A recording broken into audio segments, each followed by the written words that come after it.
विद्यार्थियों, कल हमने केशवदास के अंतर्गत राम वंदना का अध्ययन किया। आज हम आपके पाठ्यक्रम में आगे जो संकलित है सूर्योदय वर्णन, उसमें राम और लक्ष्मण का जो परस्पर वार्तालाप है सूर्योदय के संदर्भ में, उसका अध्ययन करेंगे। तो सूर्योदय का वर्णन करते हुए या सूर्योदय का जो वातावरण है उस वातावरण को देख करके उसका उल्लेख करते हुए सबसे पहले राम कहते हैं। कैसा लग रहा है सूर्योदय या प्रातःकालीन जो सूर्य है वो कैसा प्रतीत हो रहा है, यह राम के मुख से उसका वर्णन यहाँ पर करते हैं। और साथ ही चापाई छंद, चापाई जो छंद है उसका उल्लेख भी स्वयं केशवदास ने यहाँ पर कर दिया है। मैं आपको पहले भी बता चुकी हूँ कि केशव की जो रामचंद्रिका है उसमें बार बार छंद परिवर्तन होता है और छंद परिवर्तन के कारण उसे आलोचकों द्वारा या विद्वानों द्वारा हम कहें छंदों का अजायब घर तक घोषित कर दिया गया। तो यहाँ पर केशव किस प्रकार से हम देखेंगे, अलग अलग प्रसंगों में छंद का संकेत दिया हुआ है, उनको हम अवश्य देखेंगे। तो यहाँ पर चापाई छंद का उल्लेख वो स्वयं कर रहे हैं। तो राम उस प्रातःकालीन सूर्य को देखकर कहते हैं, कछु राजत सूरज अरुण खरे, जनु लक्ष्मण के अनुराग भरे, चितवत चित कुमुदनी त्रसे, चोर चकोर चितासी लसे, चितासो लसे। अब यहाँ पर प्रातःकालीन सूर्य अरुण, अरुण का अर्थ होता है लाल और अरुण का अर्थ होता है सूर्य का सारथी। यानी जो प्रातःकालीन सूर्य है, यानी सूर्योदय जब होता है तो सूर्य के आगमन के पूर्व जो पूर्व दिशा में एक लालिमा दिखाई देती है वो अरुण कही जाती है। जो सूर्य के भी जो अलग अलग पर्यायवाची अलग अलग नाम हैं उनके अलग अलग अर्थ होते हैं। जब हम अरुण की बात करते हैं तो अरुण का तात्पर्य उस प्रातःकालीन लालिमा से है जो सूर्योदय के पूर्व आकाश में दिखाई देती है। अभी सूर्य का आगमन नहीं हुआ है लेकिन वो लालिमा आ गई है। प्रातःकालीन सूर्य भी एकदम लाल होता है, ठीक है। तो जब अरुण शब्द का प्रयोग किया जा रहा है तो वह क्या है, लाल सूर्य। जो सूर्योदय अभी हुआ ही है और एकदम लाल है, आकाश लाल है, सूर्य भी लाल है।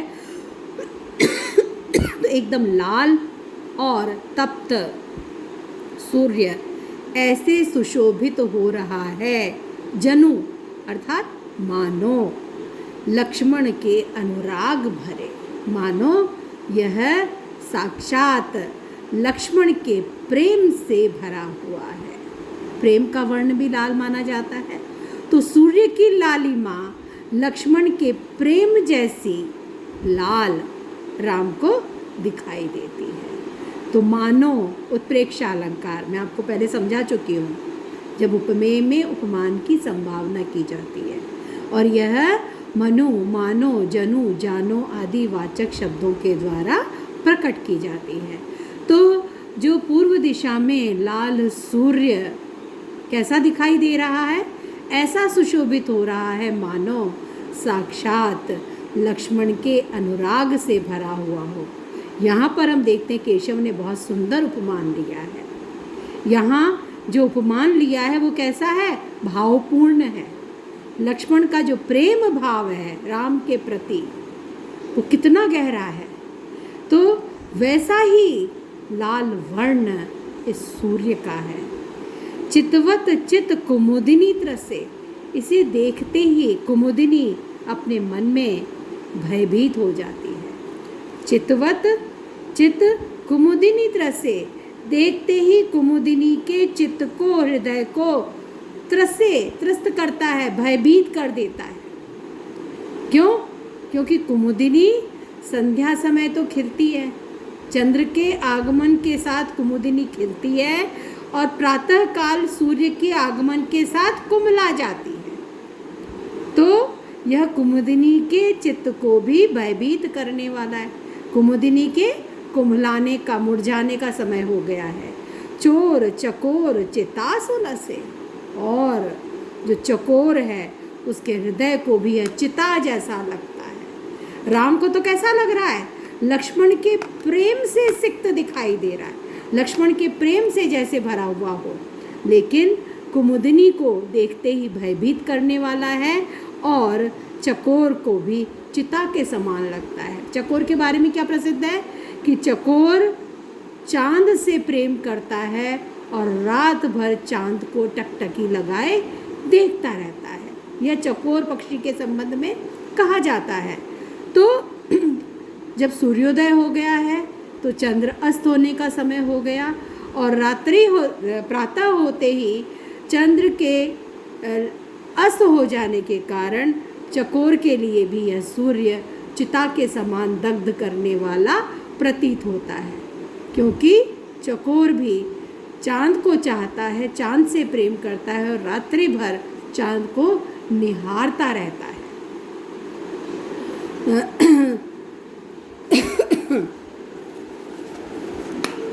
तो यह तो राम के द्वारा जो राम ने सूर्योदय को किस प्रकार देखा उसका वर्णन है। अब लक्ष्मण का कथन आगे आता है, जिसमें हम देखेंगे लक्ष्मण के शब्दों में सूर्योदय का वर्णन है। ये षटपद जो छंद है उसका प्रयोग यहाँ पर करते हैं। देख लीजिए आप, 6 पंक्तियाँ हैं इसमें और षटपद छंद इसे नाम दिया है उन्होंने।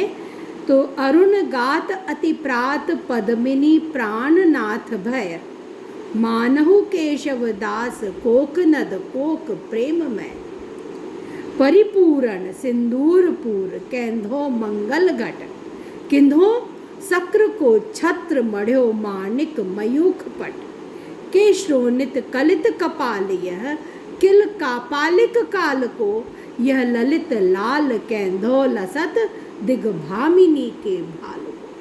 अब कितनी तरह से कितने रूपों में इस सूर्योदय को लक्ष्मण देखते हैं, उसका वर्णन देखिए। क्या कहते हैं केशवदास कि लक्ष्मण कहते हैं अरुण गात लाल देह वाले, अति प्रात अत्यंत प्रातः काल जो यह सूर्योदय हो रहा है, लाल वर्ण वाला यह सूर्य जो सामने आ रहा है, यह पद्मिनी प्राणनाथ भय, मनहु केशव दास कोकनद कोक प्रेममय। तो यह जो सूर्य है वो पद्मिनी प्राणनाथ कैसा है? कमल के लिए, कमल के स्वामी के समान है, कमल को प्राण देने वाला है। कमल के लिए कहा जाता है प्रातःकाल सूर्योदय के साथ ही कमल खिल जाता है। तो पद्मिनी प्राणनाथ ये सूर्य कैसा है? अत्यंत प्रातःकाल लाल देह वाला यह सूर्य कमल के स्वामी के समान उदित हो रहा है। कमल इसके साथ ही खिलने लगे हैं या कमल को प्राण देने वाला प्रतीत होता है। और भय मानहु, और केशवदास कहते हैं कि इसका भय मना रहे हैं कौन? कोकनद कोक प्रेममय। कोकनद कुई, कुई एक पुष्प है सफ़ेद रंग का, सफ़ेद वर्ण का कमल जैसा पुष्प होता है, लेकिन यह संध्या समय खिलता है। कुमुद पुष्प जिसको कहते हैं, हम पहले भी कुमुदिनी की चर्चा कर चुके हैं जो संध्या समय खिलती है, वही है कुई कुमुद पुष्प जो संध्या समय खिलता है। उस कुमुद पुष्प और कोक चकवा जो प्रेम में डूबा हुआ था तक। चकवा और चकवी के संबंध में भी कहा जाता है कि वो रात्रि को एक साथ रहते हैं और दिन में बिछुड़ जाते हैं, अलग अलग हो जाते हैं। तो कोक प्रेम में, प्रेम में अब तक जो प्रेम में डूबा हुआ था चकवा पक्षी जो अपनी पक्षिणी के साथ था उसके लिए, और कुई जो संध्या समय खिलती है प्रातः सूर्योदय के साथ ही मुरझा जाती है, उस कुई के मन में भय उत्पन्न कर रहा है। ये दोनों उसका भय मना रहे हैं।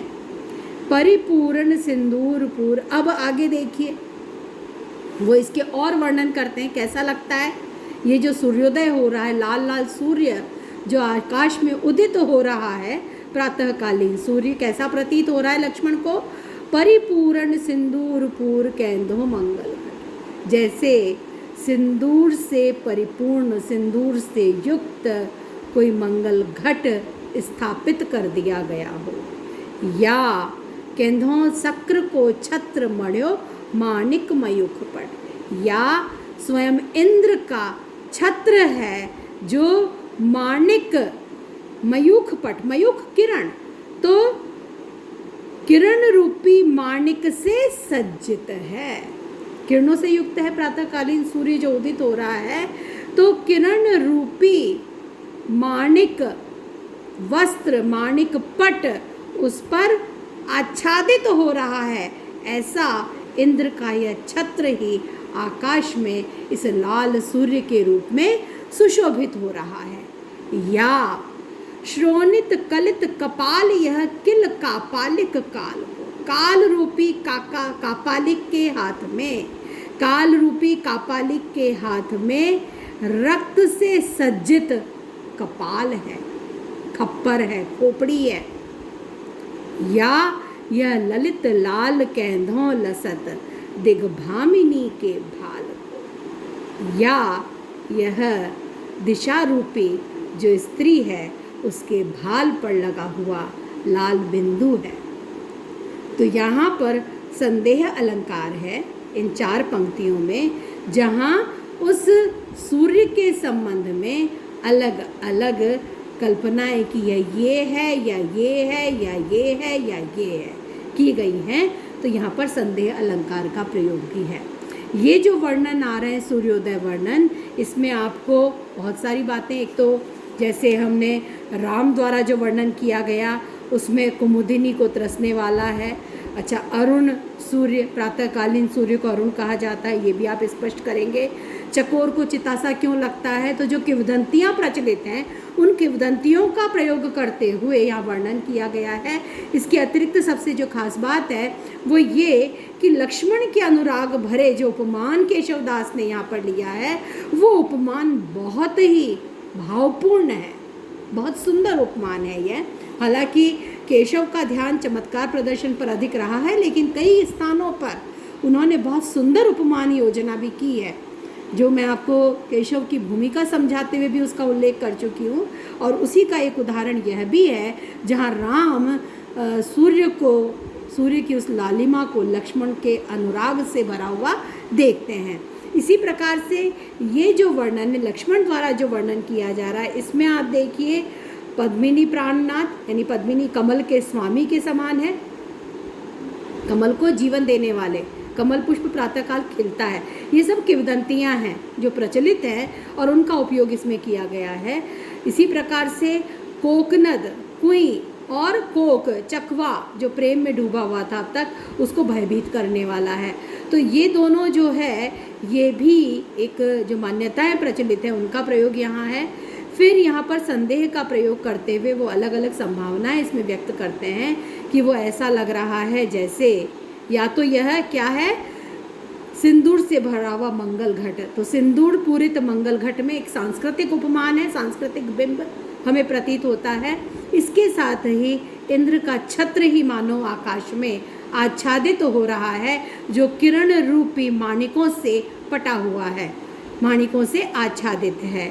फिर ये जो उपमान यहाँ पर उसमें उपमान योजना करते हुए उन्होंने ले लिया कापालिक, काल रूपी, दिशा रूपी कापालिक या काल रूपी कापालिक, काल रूपी कापालिक आएगा। काल रूपी कापालिक के हाथ में रक्त से सज्जित कपाल है। ये उपमान सही प्रतीत नहीं होता, थोड़ा जुगुप्सा भाव जगाने वाला, विभत्स भाव, विभत्स रस उत्पन्न करने वाला बीच में यह उपमान आ गया है। तो केशव भी इस प्रकार से, जब हम पहले भी चर्चा कर चुके हैं, उपमानों की जब झड़ी लगाने लगते हैं तो उसमें कई स्थानों पर वो भटके भी है। यही कारण है कि उन पर हृदयहीनता का आरोप भी लगाया गया है, जिसकी चर्चा हम पहले कर चुके हैं। और फिर आगे जब वो एक और उपमान यहाँ पर लेते हैं कि दिशा रूपी स्त्री के भाल का लाल बिंदु है, ये उपमान भी बहुत सुंदर प्रतीत होता है। और यहाँ पर भी हमें भारतीय संस्कृति की एक झांकी देखने को मिल जाती है। तो सांस्कृतिक बिंब के रूप में हम मंगल घट को भी देख सकते हैं, और सांस्कृतिक बिंब के रूप में ही हम दिग्भामिनी के भाल के एक बिंदु के रूप, लाल बिंदी के रूप में सूर्य को देखते हैं, इसे भी देख सकते हैं। तो ये दो उपमान बहुत सुंदर, बहुत सटीक लगते हैं। लेकिन बीच में जो एक उपमान वो ले आए हैं, तो एक जब प्रवाह में जब केशव आगे बढ़ते हैं तो इस प्रकार की उपमान योजना कई बार वो कर लेते हैं। तो इस पर भी आप टिप्पणी दे सकते हैं कि कहाँ कापालिक के हाथ का खप्पर और कहाँ प्रातःकालीन सूर्य का वर्णन। तो ये एक सामंजस्य नहीं बैठता और जुगुप्सा भाव जगाने वाला, विभत्स भाव उत्पन्न करने वाला बन जाता है, घृणा का, घिन्न का भाव उत्पन्न करने वाला बन जाता है। तो ये टिप्पणियाँ आप इन पे कर देंगे। आज इतना ही, आगे की चर्चा कल करेंगे।